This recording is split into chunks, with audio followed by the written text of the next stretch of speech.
What's up, everyone, and welcome to Nonsensical Dogma with me, Jones Awuah, and my co-host. Yeah, Frema. It's taken us probably nearly 10 years to finally get this show started. How many times have we discussed about doing a podcast, talking about issues related to Ghana, the diaspora, and we just, oh yes, we'll do it. Oh yeah, we'll do it.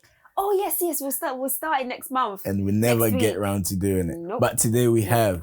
And the reason why we decided to do this podcast is because, yes, we're Ghanaians. All of us were, with the exception of Mami, born and we lived in Ghana. But Mami went to Ghana when she was young as well. And, you know, we have opinions, we have views, we know what's happening in Ghana. Definitely. Either way, it affects us. It affects us one way or the other because we still have families in Ghana. True. I mean, I think I used to be really, really invested in what went on in Ghana. And I think over the years, I think I sort of had to just take a step back because there were certain things that I was reading that was just pissing me off. I was like, the same things happening over and over again. The progress that we expect Ghana to have, you know, and this Ghana is the black star of Africa, the shining star of Africa. But there are some deep-seated problems that we just can't seem to fix. I think Jones and I, we always go back and forth because over the years I've become very, very negative about Ghana when it brings. I mean, thankfully, things have changed now because things are changing slowly. I think a few months ago, when we spoke about going back to Ghana, I said I'm not going. You said you're not going, point blank. But now you would like to invest in Ghana, no? I will. To start something in Ghana. I will. I mean, Ghana is home. I think when I, as a little girl, when I came here, I knew that this place was not going to be my forever home. This place, the UK. The UK was never going to be my forever home. I was always going to go back and settle in Ghana and do something. This is why. This is part of the reason why we want to do this podcast. Because us in the diaspora, we look at things differently. We see things differently than our brothers and sisters in Ghana. And I'm sure, vice versa. They see things differently. Definitely. And sometimes I think the diasporans, we don't speak with one voice. No, and we don't. Hopefully we'll be able to, get people. Well, I know that we'll be speaking on behalf of, the majority in the diaspora. We'll see. We'll see. All right, let's crack on. Today, what we're going to talk about? The issue of galamsey. Oh gosh, this never-ending problem. Right, the issue of galamsey. And, before we get into it, you saw the clip I sent you, Otumfo. Yes. Asante Hine. Otumfo say to. Basically, he went off script. Wait. I think before we get into it, maybe it might not just be Ghanaians who are listening to us. Do you know what I mean? We could have non-Ghanaians. Okay. So maybe it would be good for us to explain what galamsey is. Okay. So galamsey simply means illegal mining. Yes. So small-scale illegal mining. Small-scale illegal right? mining, yep. Okay. So the term galamsey, it just means gather and sell. Yeah. And the locals named it galamsey. So small-scale illegal mining. Now, there's been a lot of heat against foreigners, in particular the Chinese people in Ghana, and with their involvement in the illegal mining in Ghana. What has the government said about this? What are Ghanaians feeling? And especially us in the diaspora, how do we feel about this? Yeah. Because we happen to be in a foreign land. So if we see other foreigners doing something contrary to what the laws of the land says, we feel it more. Let me tell you, I have studied and lived in China, and let me tell you this: they will not. Do you think you can just go to China and start this nonsense, foolishness? You can't, because over there, they laws work. But the thing is, the government over there will not even allow you to. So I always say, the foreigners and the locals, not the locals, but I would say it will have to be the chiefs. They are they're co-conspirators. I can't even say the word co-conspirate. Is it? Hey, we'll come back to that. Mommy, can you look in the dictionary what is trying to say? Co-conspirators.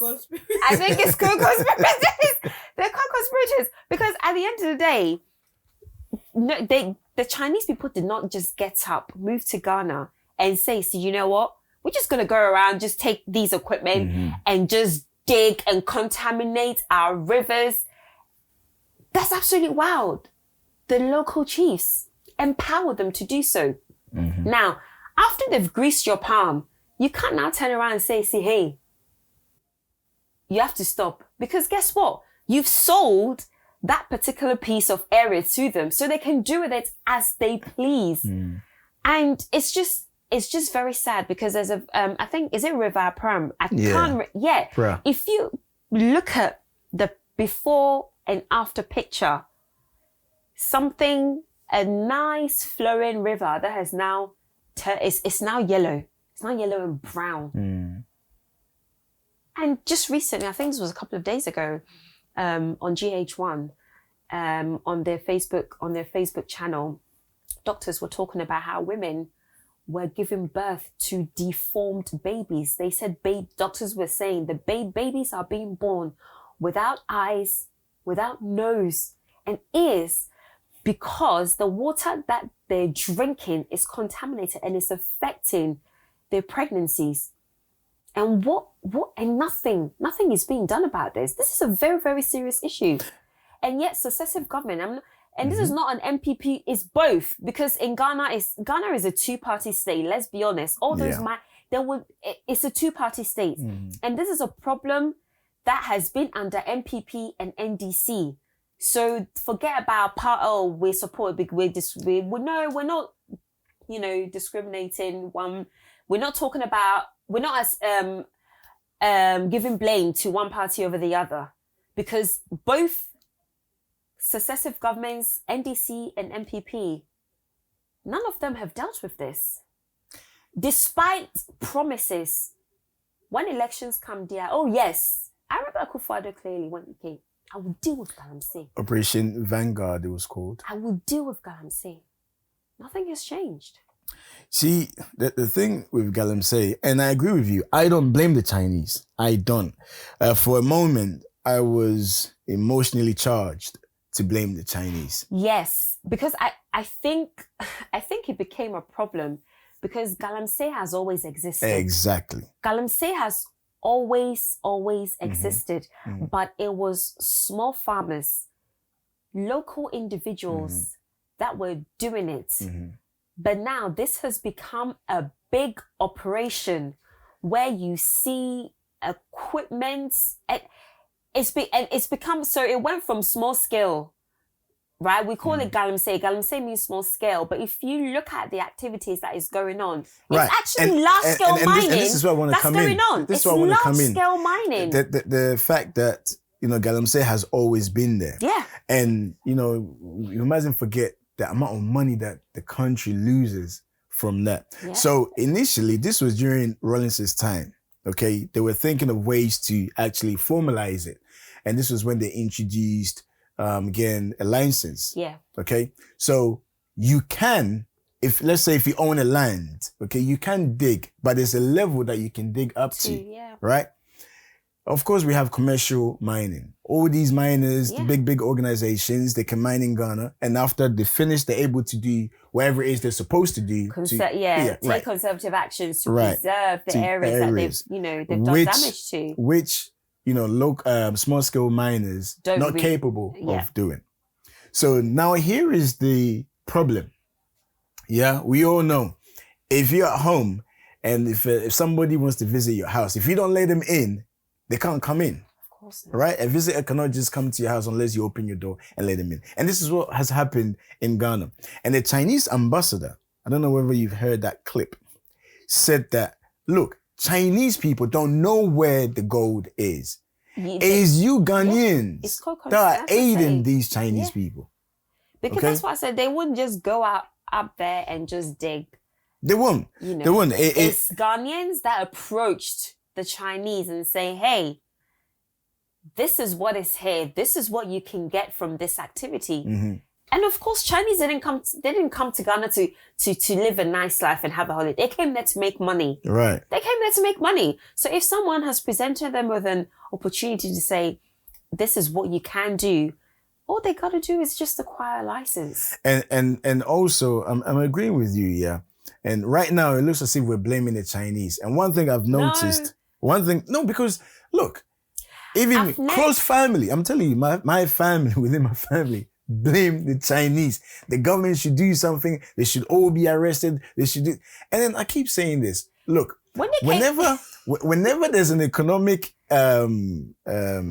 hardship, yes, we always look to blame foreigners, right? And we've seen it in South Africa. We've seen it here in Brexit. Exactly. We've seen it here in the UK, Brexit. I remember you mentioned Ronaldo 2017. When he said he's going to fight against galamsey, and I think they called it Operation Vanguard. Yeah, where there was a military police joint task force set up by the president to combat. Do you know why? When you said it was a military operation, I keep thinking about that Joy News clip.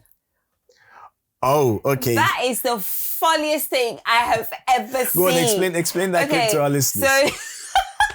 So I think one of the Joy News journalists, they went on this so-called police or military unit that is supposed to be combating galamsey. They're in a helicopter. I think they've loaded some kind of machine gun in the helicopter, and you see them go to an area where you can see clearly galamsey activities is taking place here, because the water is absolutely filthy, but you can't see anyone around. There are no equipment, there are no excavation equipment, no diggers, no nothing to see the work is taking place in this area. And all you hear is the police are basically firing bullets at this sort of small island, this wooden island that has been erected in the water. They're firing bullets at it. And I just didn't understand what they were shooting at. Are you shooting at the wood? And what was so funny is that they missed so many times. The bullets were flying the water into the bushes, and you see them reposition the gun to try and target the wooden island. I think it's just an African thing, our approach to solving issues. It's like a video game.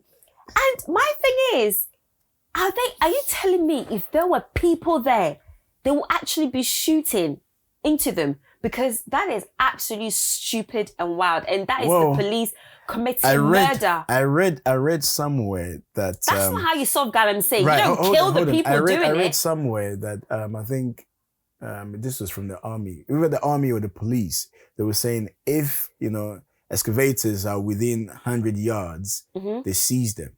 Okay. So presumably... So why are you shooting from the air? If it's that far from that range, they try to say on fire. And this is where a lot of people have been kicking against, because this approach will not solve the issue. It's not going to just solve going around burning excavators will not solve the issue. The thing that made me really sad actually thinking about it is because these workers that the Chinese people find, they are local people, hard-pressed people. They want a job. They want to feed their families. So they know that the activities that they take in part in might possibly be illegal, but they're hungry. And if that's their only job opportunity, they're going to take it. A dangerous job. And for you to say, well, they're engaged in something illegal, so yeah, we're going to be shoot. That's all I could think when I saw them do this. I'm like, if people were down there, would they actually be shooting into a crowd of people? You see, yeah. Because after watching that clip, reading the comments, people were agreeing with the police. Saying, yeah, this is the action we need to take. We go from one extreme to the other. It's so stupid, because how many times I've been, multiple times when I lived in Ghana and on subsequent visits to Ghana, people just throw rubbish in the gutters. Our gutters in Ghana, I cry. I'm sorry. Sometimes I'll go into tree because sometimes my tree just comes. Open gutters, okay? People dump rubbish. Beans wahokrampa.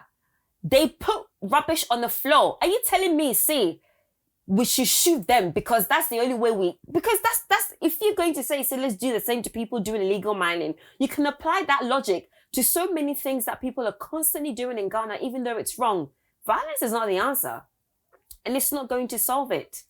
But we've been talking about trying to end this galamsey, and I think it's just a farce by the government. It's not. It's never going because, to end. Hold on. No, it will end, and it can't end because by Otumfuo's submission, they need to work with the chiefs because they are. Listen, they are the culprits as well. I agree, and maybe our listeners have not seen or heard Otumfuo's speech. Okay. So Otumfuo was at an event, right, about to give a speech, and he said he's not actually going to read what has been written for him. And according to Otumfuo, the regional minister, just before Otumfuo was about to make this speech, said to him, Nana, please make sure you stick to the script. Read what has been written for you. 4 points. And Otumfuo said, because they know, right? They know the people that are involved in galamsey, they know the chiefs. So my point is, if the government is aware that the chiefs are the ones behind this, what is with sending 200 soldiers? But it's also... Wait, hold on. Sending 200 soldiers to the field. Exactly. The field, you're not going to see anyone. And moreover, the ones on the field working are not the corporates. They just doing something to earn money. The real problem are the chiefs. Deal with the chiefs. But then politicians don't want to get involved with the chiefs because they're thinking about election. That's the setup in Ghana though. Like local chiefs, okay, should not have a say, okay, in government policies or any, you know how we say the church and is vice separate, versa. It's separate Vice versa. from the state. It's supposed to be that way, right? But how many times during elections do you see or do you hear, whether it's the Santihene or Kwapim or wherever regional chief coming out to make support a they're not supposed to. They're not supposed to, but they do. And with this galamsey, I'm sorry, but whenever I know this, because in the process of buying a land, when we go to buy a land in the area, we don't just buy a land. We need to go and see the chief because they own the lands. So the lands that galamsey is happening, the Chinese did not just get the land. I will say this, and I'll put this on record. I love Ghana. I love traditions and customs. I love it. But some of our traditions are holding us back. Some of the chiefs, okay, some, not all, some are the ones that are actually holding the progress of Ghana back. Because when we talk about, as you've mentioned right now, to do with galamsey, when it comes to politics. So with this... Even, remember at one point, Ghana had an issue with Fulani herdsmen. Yeah. And I remember, this was during President Mahama's time. He went on record to say the reason why they can't solve this problem is because it's the chiefs. Some of the chiefs are the ones behind this. Yeah. So if we come to land issues, chiefs behind it, selling the same land to multiple people. Exactly. Chiefs. When it comes to galamsey, chiefs. When it comes to Fulani herdsmen, chiefs. To these illegal scale miners. And these politicians, who are supposed to rule the nation. They also have a hand in it as well. And they know. So why the big uproar about, blaming foreigners? You know who the culprits are. Because they know. The foreigners will not be able to do what they're doing without the collaboration of the locals. Of course. So if you want to go straight to the point, go straight to the horse's mouth. I'm not going to say I'm very knowledgeable on this, but I'm sure the illegal skill mining is going on in the Ashanti region, right? It must be. So by his own admission, you're saying that the people who are talking about, say we need to eradicate galamsey are involved in it. Are you talking about yourself also? Illegal scale mine, I'm sure that's going on in the Ashanti region as well. Don't quote me on this, but that's what I'm saying. Is it not going on in his region? Is that why he came out to say this? If Otumfuo puts his foot down now, they will stop, of course. galamsey will stop. And for those of you who are not Ghanaian, let me tell you, the chiefs wield an extraordinary amount of power in Ghana. Okay. They wield an enormous amount of power, like the Asantehene especially. Okay, so if he decrees something, it goes. So if they really want this to stop in their areas, the chiefs must also get involved, because it's their people. It's their people that are going to suffer. When I was reading the articles about the mothers, you know, this thing affecting them, I'm like, it broke my heart. Because at the end of the day, it's always the people at the bottom end of society, the poor ones. They are the ones who always suffer the consequence, because they've come, they ruin the forest, your water bodies, they poison it with all these chemicals and heavy metals that they're using in this activities, and they go back to their home country. More best environments, no. And then they go back home. My thing is, I want our listeners to know that yes, we're sharing our opinions, but we also want people to, you know, open their eyes and realize the problem is not the people. The problem is with government and chiefs. These are the problems, not the people. Because galamsey cannot happen without them. Yeah. It would not happen. But then, without them. But then you see, and this is, you know, you've made a valid point that, you know, the poor will always bear the brunt. Of course. Okay. The soldiers, who are the soldiers going to kill? They're not going to kill Chinese people. The poor man, the poor little kids, the poor man, old women, who are out there digging, trying to make ends meet, are the ones getting killed. Meanwhile, the chief who sold that land is sitting somewhere. In his palace. And the politician cannot go and arrest that chief. No. Because he or she knows come election time, the chiefs will speak to his or the queen, speak to their people, and not to vote, not to vote for them. And this is the problem. Galamsey can be stopped. It can. A friend saying this, and right, when Nanado started this Operation Vanguard, it worked to a certain degree. And then as we heard, people within his own party are actually taking the excavators and sharing among themselves. Like we're not dumb. We know what's going on. We understand. We are fully engaged in politics in Ghana. We know what's going on, and you can fool us. We can fool some people. You can't fool all of us. No. And this is the problem: is the chiefs and people in government. They are the ones to be blamed for galamsey, not Chinese, not anybody else. How many Chinese people are in Ghana? Because how many Chinese people are in Ghana? That's what I'm saying. They will not be able to do what they are doing without the backing of the chiefs. And if we really want to talk and tackle this Chinese issue, this is not just Chinese, non-Ghanaians, we should look at our immigration system. How robust is it? The level of illegal immigrants in Ghana. Anyway, it's so easy to just cross the borders and come into Ghana. You know? So when they say, you know, they're fighting against galamsey, do you believe it? Yeah. No. It's just empty words. That's all they know. Empty words. Empty words. Show us the action. Show us, you know, tangible evidence that you are going to tackle this and fix the environment. Because water is life. Okay? If you are poisoning the water source in an area, why would you think that the area will prosper or benefit if their water source is poisoned? Water is life. If you see only baby, there's not going to be life there. And the you know, it takes such a small action to inflict a huge amount of damage. You go and see, like, within a month what they have.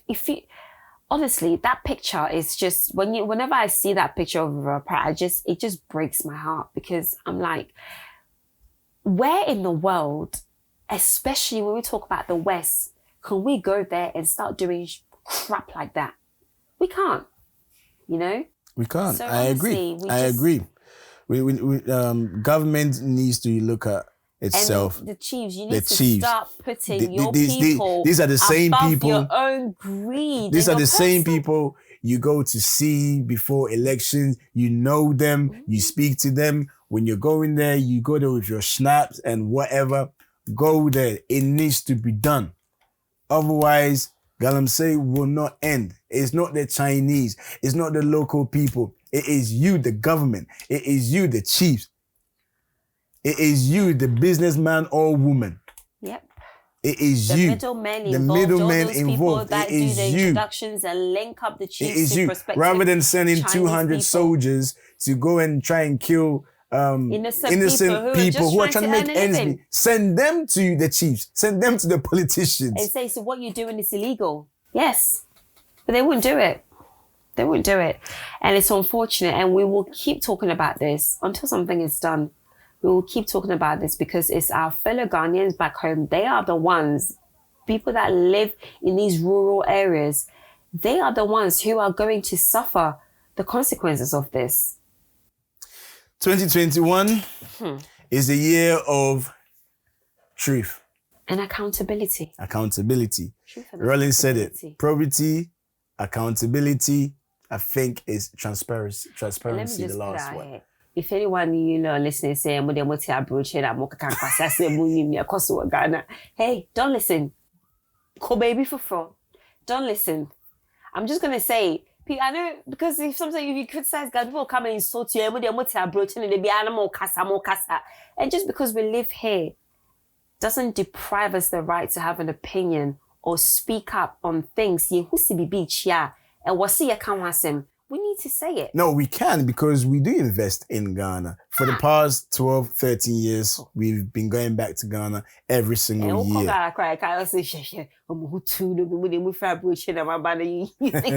That's a story for another day. I'm sure we're going to come to that as well. The perception of the diaspora and also our perception of Ghanaians in Ghana. Yeah. And especially, maybe let's do this next week, yeah. This whole thing about fix the country and the mindset.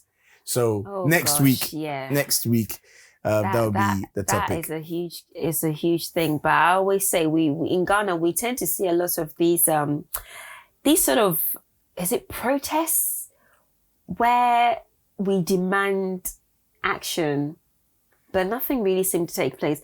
I'm always of the opinion, say Ghanaians, maybe docile is not the right word, but I always say, we are people who tend to keep the peace. We don't want to do anything that will cause trouble. It has started. Ghanaians, and I don't blame the people start to rise up and say, hey, we don't want to be treated like this. Do better. It has started. And demand better from their leaders. As you said earlier in your submission, this is not against NPP or NDC. However, I think this has been ongoing and it's got to a point where, NDC, it's got to the boiling point now. Yeah, NDC, if you come and move wild, we will talk about you. And NPP too, you come and move wild, we'll talk about you. It's not about us supporting one party or the other. Okay. All right, guys. Thank you very much for tuning in. My name is Jones and my co-host. It's Yeah. Make sure you follow us. You subscribe. You can listen to us across all platforms. Where you get your podcasts from. Yeah. Yes. And on YouTube as well. Yeah. So we'll keep the conversation going on and we'll see you next week. Peace.